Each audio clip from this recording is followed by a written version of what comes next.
Salam sejahtera pemirsa, berjumpa lagi dalam pembahasan buku Jangan Kita Melupakan Sejarah. Kita tidak perlu takut akan masa depan kecuali kita melupakan jalan yang Tuhan telah tuntun dan ajarnya dalam sejarah masa lalu kita.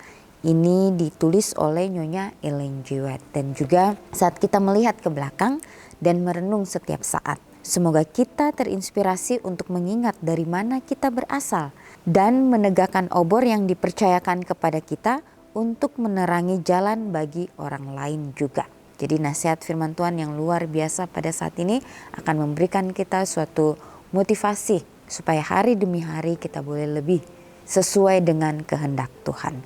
Dan juga ajakan bagi masing-masing kita, biarlah di dalam situasi apapun yang kita hadapi, kita mengingat kembali bagaimana tuntunan Tuhan terhadap kita di dalam kehidupan kita. Ya, bila mana hari ini ya kita dikecewakan, bila mana hari ini kita mendapatkan suatu hal yang tidak berkenan di dalam kehidupan kita, biarlah kita kembali mengingat bagaimana tuntunan Tuhan di masa lalu kita yang selalu memberikan kita kekuatan, yang selalu memberikan kita kesanggupan untuk kita menjalani kehidupan kita hari demi hari.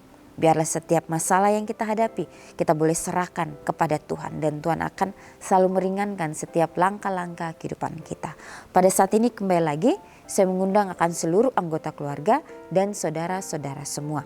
Kita dapat berkumpul bersama-sama, kita akan mempelajari nasihat firman Tuhan pada saat ini. Dan biarlah rencana-rencana indah Tuhan itu akan menjadi bagian masing-masing kita. Kita akan masuk ke dalam judulnya, yaitu Berjuang dengan Tuhan. Ayatnya terdapat di dalam Markus 9 ayat 24. Aku percaya, tolonglah aku yang tidak percaya ini. Perjalanan keagamaan tidak sama menyenangkannya bagi setiap orang. Hal itu terutama berlaku bagi mereka yang memiliki sifat sensitif. Dan Ellen yang masih muda adalah salah satu dari mereka yang sensitif. Kemarin kita mendapati dia dihinggapi rasa takut ketika dia sebagai seorang anak pertama kali membaca tentang dekatnya masa kedatangan Kristus. Ketakutannya akan kedatangan Kristus yang kedua bersumber dari beberapa hal. Salah satunya adalah rasa tidak berharga yang mendalam. Ada dalam hati saya, tulisnya, suatu perasaan bahwa saya tidak akan pernah layak disebut anak Tuhan.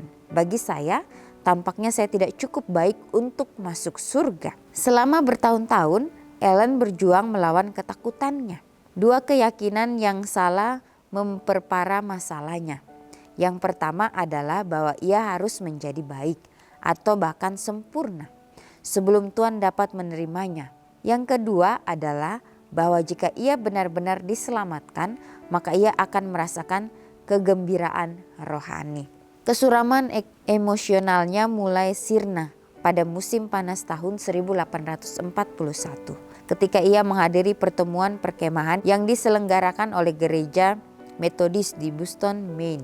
Di sana ia mendengar dalam sebuah khotbah bahwa segala kekuatan dan usaha pribadi tidak ada gunanya untuk mendapatkan perkenanan dari Tuhan. Ia menyadari bahwa hanya dengan berhubungan dengan Yesus melalui iman, orang berdosa menjadi anak Tuhan yang penuh pengharapan dan kepercayaan. Sejak saat itu ia sungguh-sungguh memohon pengampunan atas dosa-dosanya dan berusaha untuk menyerahkan diri sepenuhnya kepada Tuhan. Tulisnya kemudian, seluruh isi hati saya adalah, tolong Yesus, selamatkan aku atau aku binasa. Tiba-tiba katanya, bebanku hilang dan hatiku terasa ringan. Namun pikirnya ia terlalu indah untuk menjadi kenyataan. Akibatnya ia mencoba menanggung kembali beban, kesusahan dan rasa bersalah yang selama ini selalu menyertainya. Seperti yang ia katakan, bagi saya tampaknya saya tidak berhak merasa gembira dan bahagia. Lambat laun barulah ia memahami keajaiban kepenuhan kasih karunia penebusan Tuhan. Meskipun telah memiliki pemahaman baru, tetapi ia terus bergumul dengan keraguan karena ia tidak selalu memiliki perasaan gembira yang ia yakini harus ia miliki jika ia benar-benar telah diselamatkan. Akibatnya ia terus merasa takut bahwa ia tidak cukup sempurna untuk bertemu juru selamatnya pada saat kedatangannya. Apakah reaksi Ellen itu tampak umum bagi kita? Banyak dari kita merasa sulit untuk percaya bahwa Injil benar-benar sebaik yang dinyatakan Tuhan. Pada akhirnya, solusinya bukanlah perasaan, melainkan membaca janji-janji Tuhan untuk mengetahui apa yang sebenarnya dikatakan Injil itu. Ya, jadi nasihat firman Tuhan mengenai berjuang dengan Tuhan. Ini adalah hal yang tidak mudah, yang harus kita jalani di dalam kehidupan kita. Ya, kita mengatakan Tuhan aku percaya. Ya, tapi kita harus mempunyai roh kerendahan hati untuk tolong Tuhan. Ya, yang aku tidak percaya ini. Untuk bagaimana Tuhan dapat menuntun kehidupan kita setiap saat. Ya, sebagaimana Ellen ini dikatakan, ya, dia bertahun-tahun berjuang melawan ketakutannya. Karena dia merasa bahwa dirinya ini tidak layak. Dikatakan di sini ada dua keyakinan yang salah memperparah masalahnya. Yang pertama bahwa ia harus menjadi baik atau bahkan sempurna sebelum Tuhan dapat menerimanya. Ini adalah suatu hal yang tidak mudah yang harus dihadapi oleh Ellen dan harus dihadapi oleh kita, umat manusia yang hidup di akhir daripada dunia ini. Yang kedua adalah bahwa jika ia benar-benar diselamatkan, apakah ia akan merasakan kegembiraan rohani? Ya, jadi kesuraman emosionalnya mulai sirna pada musim panas di tahun 1841 ketika Ellen ini menghadiri pertemuan perkemahan yang diselenggarakan oleh gereja Metodis. Ya, di sana Ellen ini mendengar dalam sebuah khotbah bahwa segala kekuatan dan usaha pribadi tidak ada gunanya untuk mendapatkan perkenanan dari Tuhan. Ya, Ellen ini menyadari bahwa hanya dengan berhubungan dengan Yesus melalui iman, ya, orang berdosa menjadi anak Tuhan yang penuh pengharapan dan kepercayaan. Ya, jadi inilah yang dipegang oleh Ellen ini sehingga dia benar-benar harus menjalani kehendak Tuhan di dalam kehidupannya. Dan pada saat itu ia sungguh-sungguh memohon pengampunan atas dosa-dosanya dan berusaha untuk menyerahkan diri sepenuhnya kepada Tuhan. Jadi begitu luar biasa. Ya, ada cara-cara Tuhan di dalam kehidupan kita, pribadi lepas pribadi, supaya dia dapat meyakinkan kita, ya, bahwa kita dapat dipakai sesuai dengan kehendak Tuhan. Di sini dikatakan, apakah reaksi Ellen ini tampak umum bagi kita? Ya, jadi banyak dari kita merasa sulit untuk percaya bahwa Injil benar-benar sebaik yang dinyatakan oleh Tuhan. Ya, pada akhirnya solusi bukanlah perasaan, melainkan membaca janji-janji Tuhan untuk mengetahui apa yang sebenarnya dikatakan Injil ini. Ya, jadi kita harus perlu berdoa dengan sungguh-sungguh, ya, supaya kita mengerti, ya, kebenaran yang kita sudah pelajari di dalam kehidupan kita. Itu dapat kita hidupkan, itu dapat kita praktekkan di dalam kehidupan kita setiap harinya. Ya, jadi suatu hal yang tidak mudah di dalam apapun yang kita ambil dalam kehidupan kita. Kita harus betul-betul mempunyai penyerahan sepenuhnya hanya kepada Kristus saja. Ya, Tuhan tolong kami hari ini dalam ketidakpercayaan kami. Jadi setiap hari, ya, kita harus mempunyai penyerahan sepenuhnya kepada Kristus. Supaya kita tahu jalan-jalan kebenaran Kristus itu di dalam kehidupan kita. Supaya kita betul-betul menjalankan apa yang dia sudah perintahkan. Ya, kalau kita mengingat kembali, ya, perjalanan Yesus pada saat dia berada di dunia. Hal yang tidak mudah juga bagi Yesus untuk menjalani kehidupannya. Ya, karena dia sebelumnya sudah mempunyai suatu kehidupan yang nyaman. Apapun yang dia lakukan itu dengan sepenuh hatinya. Dia menjalankan segala sesuatunya. Tapi Yesus harus bertahan di dunia ini dengan segala yang manusia ini lakukan. Dia melihat bagaimana dosa itu merajalela. Sehingga pada saat dia hidup di dunia ini bersama-sama dengan kita, manusia yang berdosa, dia merasakan suatu kesedihan yang luar biasa. Ya, tetapi di dalam kesedihan yang dia hadapi dalam kehidupannya, dia tetap mau terus bertahan karena dia tahu misinya. Karena dia tahu dia harus menghadapi ini semua. Dia melakukan yang terbaik, dia melakukan sesempurna mungkin karena dia menjadi teladan bagi setiap umat manusia. Yesus bekerja sama seperti kita. Ya, 30 tahun dia berada di keluarga Yusuf dan Maria.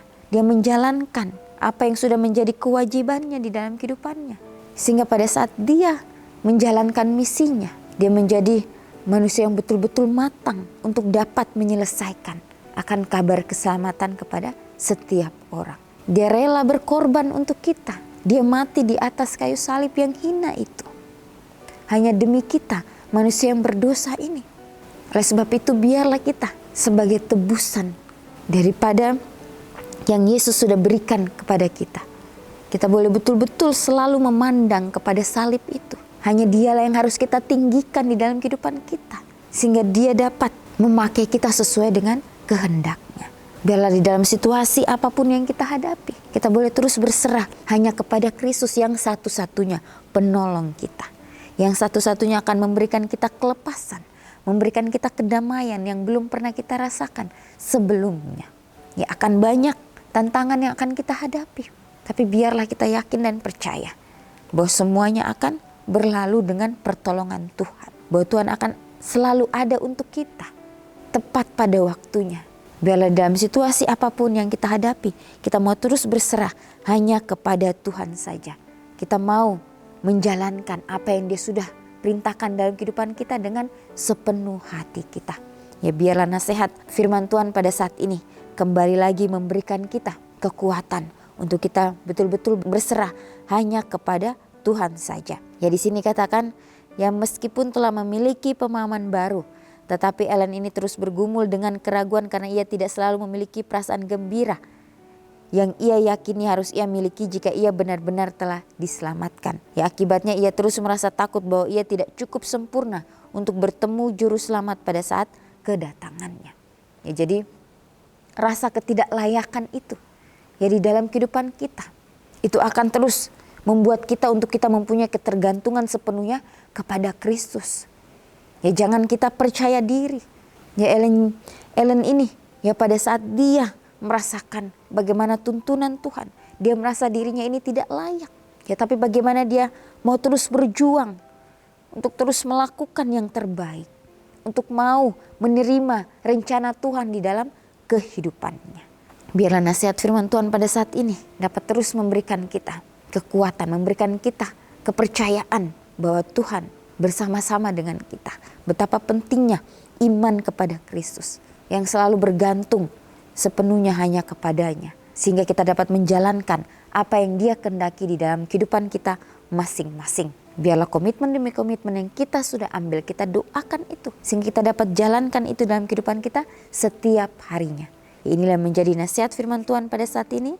Biarlah kita mau terus melakukan apa yang Tuhan kehendaki dalam kehidupan kita, dengan meminta selalu pertolongannya, supaya kita pun dapat melakukan sesuai dengan kehendak Tuhan saja. Kita akan berjumpa lagi di kesempatan yang berikutnya, dan Tuhan memberkati.